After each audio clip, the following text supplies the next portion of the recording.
importante, hein? Merece um like. Se a sua máquina quebrou a tampa e é um modelo desse,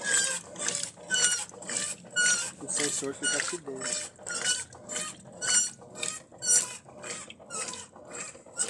Esse aqui é um que eu carrego para fazer teste.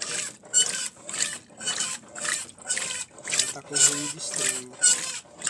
Vamos tentar descobrir.